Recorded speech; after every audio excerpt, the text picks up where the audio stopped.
బాధ ఏమరా అంటే మీరు ఒక తప్పు కూడా మాట్లాడినారు. ఏం మాట్లాడినారు? ఆ తప్పు అంటే పవన్ కళ్యాణ్ ఇప్పటి వరకు స్పందించలే అని చెప్పి మాట్లాడినారు. మీరు జనసేన కార్యకర్తలను టీడీపీ వాళ్ళు ఎంటబడి కుక్కల్ని కొట్టినట్టు కొడితే కూడా ఆయన స్పందించలేక,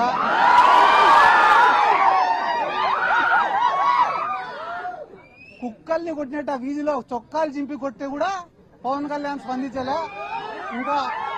ఇంకా అంబటి రాంబాబు గారి పైన మన పైన దాడి జరిగితే ఆయన స్పందిస్తాడని అనుకోవడం కూడా మన తప్పైతుందని చెప్పి ఈ సందర్భంగా నేను తెలియజేసుకుంటూ, రాష్ట్ర వ్యాప్తంగా మీరు ఏడని నేనేం అబద్దం చెప్పడం లేదు. జనసేన వాళ్లకు నామినేటెడ్ పోస్టులలో అన్యాయం, కాంట్రాక్ట్ వర్కుల్లో జరిగే దాంట్లో అన్యాయం, జనసేన వాళ్లకు మర్యాద ఇచ్చే విషయంలో అన్యాయం, అన్ని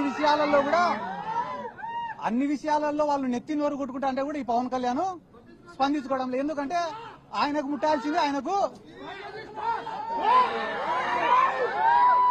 ఎందుకంటే ఆయనకు ముట్టాల్సింది ప్రతి నెల ముడతనే ఉంది కాబట్టి ఆయన ఏం స్పందించడం లే.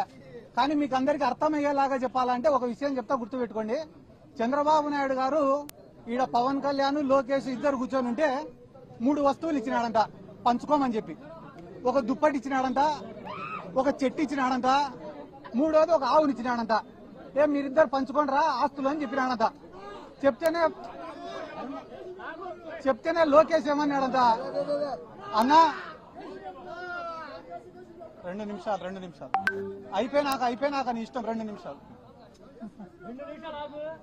లోకేష్ చెప్పినాడంట పవన్ కళ్యాణ్కి, అన్నా నీకు పంపకాలు సరిగ్గా రావు, నేను పంచుతా, న్యాయంగా పంచుతా ఇద్దరికి అని అంట. అన్న తర్వాత మొట్టమొదట దుప్పటి తీసుకున్నారంట. దుప్పటి తీసుకుంటే నారా లోకేష్ ఏం చెప్పాడంట, అన్నా న్యాయంగా పంచుకుందామన్నా ఈ దుప్పటి, దీన్ని పొద్దునంతా నువ్వు వాడుకో, రాత్రి అయితే నేను వాడుకుంటా అని అంట. ఆ న్యాయంగా పంచినావు తమ్ముడు అని చెప్పి దుప్పటి తీసుకున్నాడు పవన్ కళ్యాణ్. తీసుకున్న తర్వాత పొద్దున ఎండకు దాన్ని కప్పుకోలేకున్నాడంట, వేడి అయిపోతేనే సాయంత్రం అయితేనే లోకేష్కి ఇచ్చినాడు. పాపం లోకేష్ తెలివైనాడు కదా, చలికి బాగా కప్పుకొని పండుకున్నాడు. అంటే దుప్పటి లోకేష్కి ఉపయోగపడింది, చంద్రబాబుకు ఉపయోగపడలే. అయిపోయిన తర్వాత పవన్ కళ్యాణ్కి ఉపయోగపడలే. అయిపోయిన తర్వాత ఇద్దరు చెట్టుకాడికి వినారు.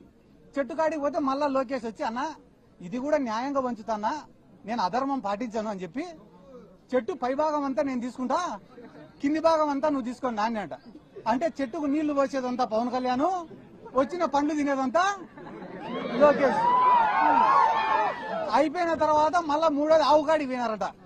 పోయి, అన్న ఇది కూడా నేను న్యాయంగా పంచుతానా, ఆవుకు ముందు భాగం అంతా నువ్వు తీసుకో, వెనక భాగం అంతా నేను తీసుకుంటా అని అంట. అంటే ఆవుకు రోజు నీళ్లు పోసేది, మేపేసేది అంతా పవన్ కళ్యాణ్, వచ్చే పాలు పిండుకొని తినేది లోకేష్. ఈ రోజు జన సైనికుల పరిస్థితి ఏమరా అంటే, కూలీ చేసేది ఇల్లు, వచ్చిందంతా తినేది తెలుగు తమ్ముళ్ళు.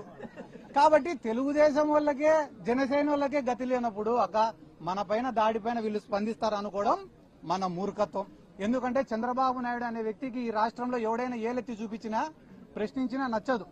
దాంట్లో భాగంగానే ఆ రోజు వంగవీటి మోహనరంగ గారు పోరాడుతున్నాడనే ఉద్దేశంతో, ఆయనను అంతమొందించాలనే ఉద్దేశంతో ఇదే తెలుగుదేశం పార్టీని కుట్ర చేసి ఆయనను లేకుండా చేసినారు.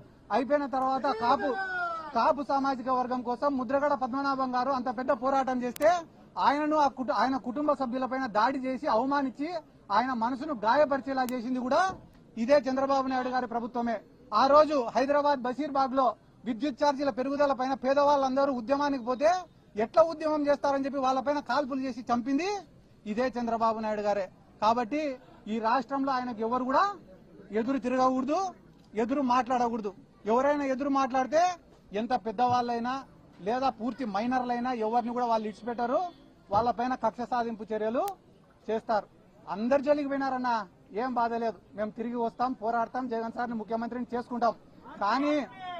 కానీ వాళ్ళని క్షమించండి ఎవరో తెలుసా, ఆ భగవంతుడు, ఆ వెంకటేశ్వర స్వామి వాళ్ళని క్షమించాడని చెప్పి ఈ సందర్భంగా నేను తెలియజేసుకుంటూ, ఇంకా వాళ్ళు చేసిన పాపాల గురించి చెప్తే గానీ ఆడ సింహాచలం దేవస్థానం కాడి నుంచి, ఆడ కాశీబుగ్గ కాడి నుంచి, తిరుమలలో జరిగిన తొక్కిసలాట కాడి నుంచి, నిన్న శ్రీశైలంలో జరిగిన లాఠీ చార్జ్ వరకు వాళ్ళ గురించి చెప్తే గానీ రాష్ట్ర ప్రజలే ఎంటబడి తంతారని చెప్పి ఈ సందర్భంగా నేను తెలియజేసుకుంటూ, ఇక్కడ ఉన్న లోకల్ ఎమ్మెల్యే గారు కూడా, మా అక్కకు రాజకీయం కొత్త అయినా కూడా చాలా స్పష్టంగా, నిదానంగా, క్లారిటీగా, ఎటువంటి భయం లేకుండా, వణుకు లేకుండా, తొణుకు లేకుండా, బెనుకు లేకుండా మాట్లాడిందంటే దానికి కారణం వాళ్ళలో తప్పు లేదు, నిజాయితీ ఉంది కాబట్టి.